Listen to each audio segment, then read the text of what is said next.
मंजिल से आगे बढ़कर मंजिल तलाश कर, मंजिल से आगे बढ़कर मंजिल तलाश कर, मिल जाए तुझको दरिया तो समुंदर तलाश कर। तो चलिए ऐसी मोटिवेशनल थॉट के साथ हम आज के लेक्चर का आगाज़ करते हैं। आज हम तरजागी बेयरिंग कैपेसिटी के एक न्यूमेरिकल के ऊपर डिस्कशन करेंगे कि उसको प्रॉपरली सॉल्व किस तरह से किया जा सकता है। तो यहाँ पर आप देख सकते हैं मेरे पास एक क्वेश्चन है और एक बहुत ही सिंपल क्वेश्चन है। इसमें हम कोई कम्प्लेक्सिटी नहीं है, बहुत ही इजीली जो भी हमने तरजागी का कॉन्सेप्ट पढ़ा था उसी को मद्देनज़र रखते हुए बहुत ही इजी सवाल है। लिखा हुआ है कि determine allowable bearing capacity of a 3x3 metre square footing use Terzaghi's equation. तो इसमें ये है कि सबसे पहले आप देख लें कि अलाउएबल बेयरिंग कैपेसिटी निकालनी है। मींस कि अल्टीमेट बेयरिंग कैपेसिटी पहले हम निकालेंगे। अल्टीमेट बेयरिंग कैपेसिटी हमारे पास तरजागी इक्वेशन से आएगी। उसके बाद हम अलाउएबल बेयरिंग कैपेसिटी निकालेंगे और वो किस तरह से निकलती है कि सिंपली आपने अल्टीमेट बेयरिंग कैपेसिटी को अपने फैक्टर ऑफ द सेफ्टी से डिवाइड कर देना होता है। Q allowable is equal to ultimate bearing capacity divided by factor of safety. तो उससे इजीली आपके पास हमारे पास अलाउबल बेयरिंग कैपेसिटी आ जाएगी कि हमारे पास 3x3 metre square footing. Means कि उसने क्वेश्चन में बताया हुआ है कि हमारे पास जो फुटिंग है वो स्क्वायर फुटिंग है। हमने 3 तरीके की फुटिंग देखी थी, square footing, circular footing and rectangular footing. तो यहाँ पर हमारे पास स्क्वायर फुटिंग गिवन है और स्क्वायर फुटिंग में आप जानते हैं लेंथ और विड्थ सेम होती है।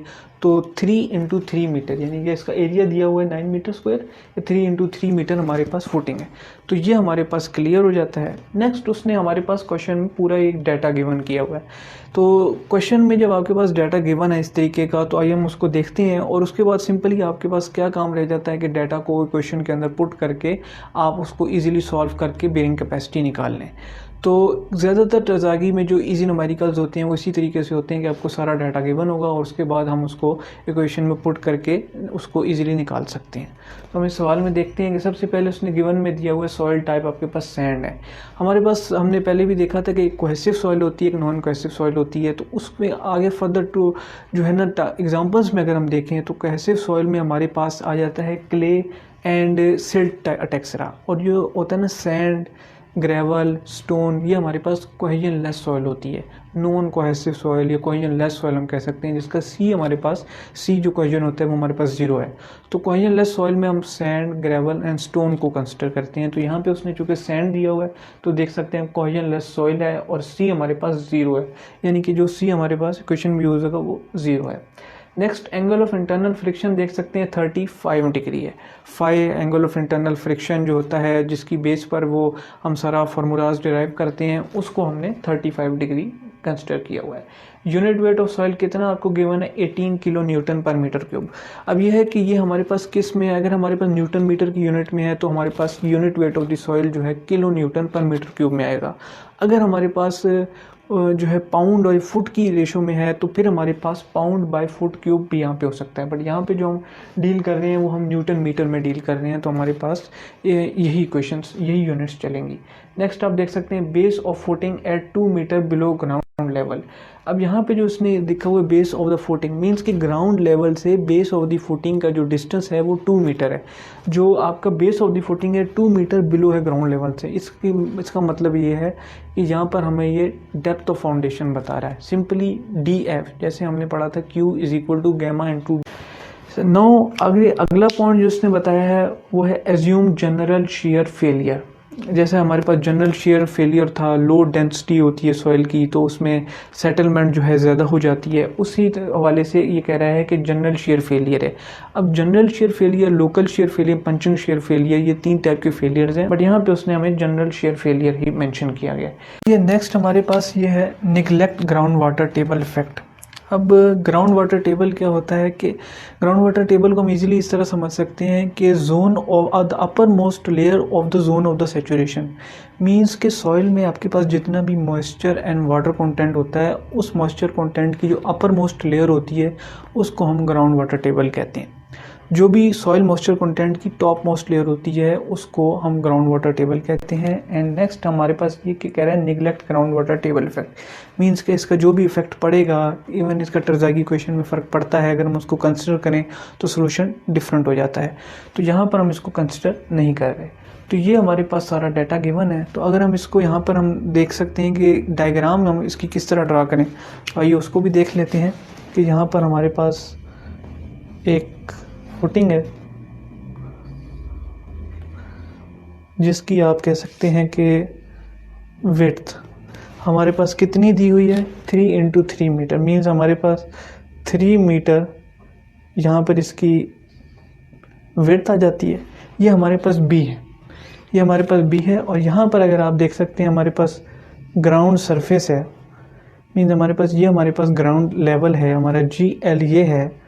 तो यहाँ से लेकर यहाँ तक का डिस्टेंस, यहाँ पे आप देख सकते हैं DF हमें गिवन है वो है 2 मीटर। यानी हमारे पास जो डेप्थ ऑफ द फाउंडेशन हमारे पास आ रही है at the bottom, at the base of the footing हमारे पास 2 मीटर आ गई। तो ये 3 मीटर, ये 2 मीटर। इसका जो सॉइल का हमारे पास यूनिट वेट है आप देख सकते हैं 18 kilo newton per metre cube है। एंड नेक्स्ट हम देख सकते हैं जनरल शेयर फेलियर। तो मीन्स हमारे पास ये है, ये हमारे पास कोहेजन लेस सॉइल है, हम सैंड कंसिडर कर रहे हैं जिसकी कोहेजन 0 है गिवन है। तो चलिए हम नेक्स्ट सॉल्व करते हैं, इसका सोल्यूशन किस तरह होगा। ये इसके हमारे पास गिवन डाटा है, ये हमने इसकी डायग्राम देख ली। नेक्स्ट हम इस सारे डाटा को टरज़ागी इक्वेशन के अंदर प्लेस करके हम उसकी वैल्यू निकाल सकते हैं, वही हमारे पास अल्टीमेट बेयरिंग कैपेसिटी की वैल्यू होगी। टरज़ागी इक्वेशन के जो स्क्वायर फुटिंग का फॉर्मूला है उसको हम डिस्कस करेंगे और उसके थ्रू हम जो है यहाँ पर वो इक्वेशन बेयरिंग कैपेसिटी की वैल्यू फाइंड आउट करेंगे। चलिए मैं उसको यहाँ पर लिख देता हूँ। क्यू यू आप जानते हैं ultimate bearing capacity is equal to 1.2 CNC plus Q into NQ plus 0.4 gamma into B into N gamma. तो ये हमारे पास स्क्वायर फुटिंग के लिए ये हमारे पास टरज़ागी क्वेश्चन है। यहाँ पे आप जानते हैं C इक्वेशन है, Q जो है हमारे पास यूनिफॉर्म सरचार्ज लोडिंग जो टरज़ागी जम्पशन थी उसके अकॉर्डिंगली Q हमारे पास गैमा DF है एंड गैमा हमारे पास unit weight of the soil है। नो हमारे पास ये है कि डेप्थ ऑफ द फाउंडेशन भी गिवन है, gamma unit weight of the soil भी गिवन है, हमारे पास B width of the footing 3 metre हमारे पास गिवन है। यानी कि सारा डाटा हमारे पास गिवन है, सिर्फ हमने क्या करना है कि हमने NC, NQ and N gamma की वैल्यूज़ को फाइंड आउट करना है। अब उसको फाइंड आउट करने का ये तरीका है कि आपके पास angle of internal friction phi is equal to 35 degree यहाँ पर गिवन है। उसके लिए आपने क्या करना है, सिंपल टरज़ागी टेबल होता है उसमें आपने जाना है और phi is equal to 35 degree के corresponding NC, NQ and N gamma की वैल्यूज़ वहाँ पर गिवन होंगी और सिंपली वहाँ से वैल्यूज़ आपने उठाकर यहाँ में पुट कर देनी है फॉर्मूले। तो चलिए गाइस नेक्स्ट हमारे पास जो है at phi is equal to 35 degree पर हमने जो है वैल्यूज़ निकालनी है NC, NQ and N gamma की। तो वो मैं यहाँ पर लिख देता हूँ, देख लेते हैं हम। एट 35 डिग्री हमारे पास क्या वैल्यू आ जाती है NC की 57.8। ये सारी वैल्यूज मैं टेबल से ही देखकर लिख रहा हूँ और आपको भी टेबल से ही निकालनी है। NQ is equal to 41.4 and N gamma is equal to 42.4। तो ये गाइस ये तीनों values NC, NQ and N gamma की तीनों वैल्यूज़ हमने at angle of internal friction phi is equal to 35 degree पे हमने फाइंड आउट कर ली टेबल के थ्रू। नेक्स्ट हमने क्या करना है, सिंपल हमने इस इक्वेशन में इसको पुट करना है जितनी भी वैल्यूज़ हैं और हमारे पास QU की वैल्यू आ जाएगी।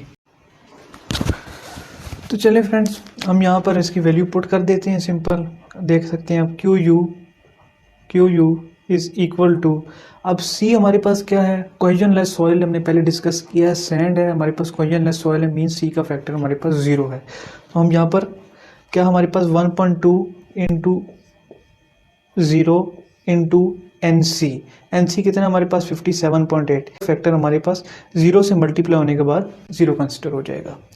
नेक्स्ट क्या है हमारे पास प्लस Q NQ। अब Q हमारे पास क्या होता है, यहाँ पर जो Q है वो हमारे पास गैमा इंटू DF होता है। Q हमने वही पढ़ा था पहले, यूनिफॉर्म सरचार्ज लोडिंग होती है, तो हमारे पास जो Q होता है वो गैमा इंटू DF होता है। तो यहाँ पर हम देख लेते हैं Q गैमा इंटू DF की वैल्यू, गैमा की वैल्यू आपके पास 18 kilo newton per metre cube and DF की वैल्यू आपके पास ये depth of foundation 2 metre. Simple क्या आ जाएगा, गैमा इंटू DF 18।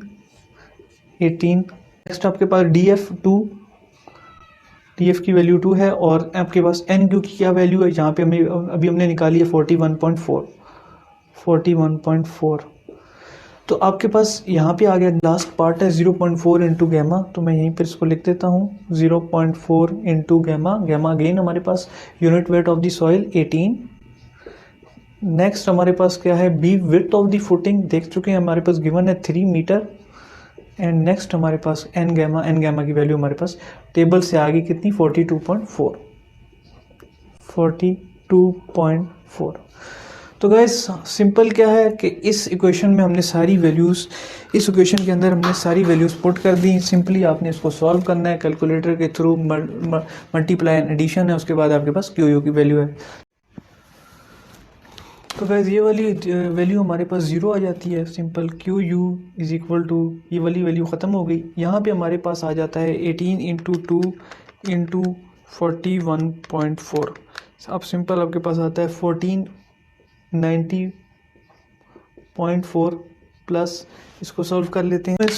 इस पार्ट को सॉल्व करके हमारे पास क्या आ जाती है वैल्यू, 915.84। 915.84। अब ये हमारे पास kilo newton per metre square में, हमारे पास जो अल्टीमेट बीयरिंग कैपेसिटी है वो kilo newton per metre square में ही हमारे पास आएगी। तो सिंपली इसको ऐड अप कर लें, 1490.4 2406.24 kilo newton per metre square में, kilo newton per metre square में हमारे पास अल्टीमेट बेयरिंग कैपेसिटी आएगी। याद रखिएगा कि बेयरिंग कैपेसिटी का जो भी हम सॉल्व करके यूनिट होता है वो kilo newton per metre square या पाउंड पर फुट स्क्वायर में होता है। तो यहाँ पर जो कि हम न्यूटन एंड मीटर में डील कर रहे हैं, तो यहाँ पर हमारे पास unit kilo newton per metre square होगा। तो इसको हमने kilo newton per metre square कर दिया। नो यहाँ पर सिर्फ एक पार्ट हो गया, यहाँ पे अब इसका सेकंड पार्ट ये है, मतलब इसमें हमें क्वेश्चन में इन्होंने मांगा था अलाउबल बेयरिंग कैपेसिटी, और इन्होंने साथ ही हमें दिया हुआ था फैक्टर ऑफ सेफ्टी क्या होता है। तो आप जानते हैं कि अल्टीमेट बेयरिंग कैपेसिटी को जैसे ही हम फैक्टर ऑफ सेफ्टी से डिवाइड करते हैं तो हमारे पास वो अलाउबल बेयरिंग कैपेसिटी आ जाती है, जो हमारी फाउंडेशन, जो हमारी फुटिंग हमें अलाउ कर रही होती है कि हम स्ट्रक्चर को बेयर अप कर सकें। तो टोटली वही अलाउबल बेयरिंग कैपेसिटी के ऊपर फिर स्ट्रक्चर बनता है, तो उसकी रिगार्डिंगली हमें यहाँ पर अलाउबल बेयरिंग कैपेसिटी निकालनी है, क्योंकि क्वेश्चन में वही मेंशन है। तो ये हम निकालते हैं, सिंपली क्या है कि फैक्टर ऑफ सेफ्टी से डिवाइड करना है इसको। तो क्यू अलाउबल यहीं पे मैं लिख देता हूँ, Q allowable is equal to Q U over factor of safety.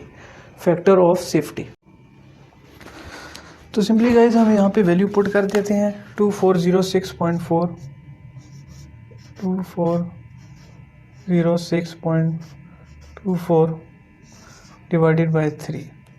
तो फाइनल जो हमारे पास वैल्यू आती है वो 802.08 सॉरी मैं यहाँ लिख देता हूँ 802.08 इज इक्वल टू, तो ये हमारे पास फाइनल अलाउबल बेयरिंग कैपेसिटी आ जाती है। ये हमारे पास क्यू अलाउबल है, इसकी यूनिट भी हमारे पास kilo newton per metre square में ही होती है। तो ये हमारे पास टोटल अलाउबल बेयरिंग कैपेसिटी है। तो अल्टीमेट बेयरिंग कैपेसिटी कैसे निकालते हैं और टोटली उसको फॉर्मूले में पुट करके सिंपल सोल्यूशन है, उसके बाद अलाउबल बेयरिंग कैपेसिटी। तो दोस्तों अगर आपको वीडियो पसंद आई है तो काइंडली इसको लाइक, शेयर एंड सब्सक्राइब जरूर कीजिएगा। मैं मिलता हूँ फिर आपसे अगली वीडियो में, तब तक के लिए शुक्रिया, थैंक यू एंड अल्लाह।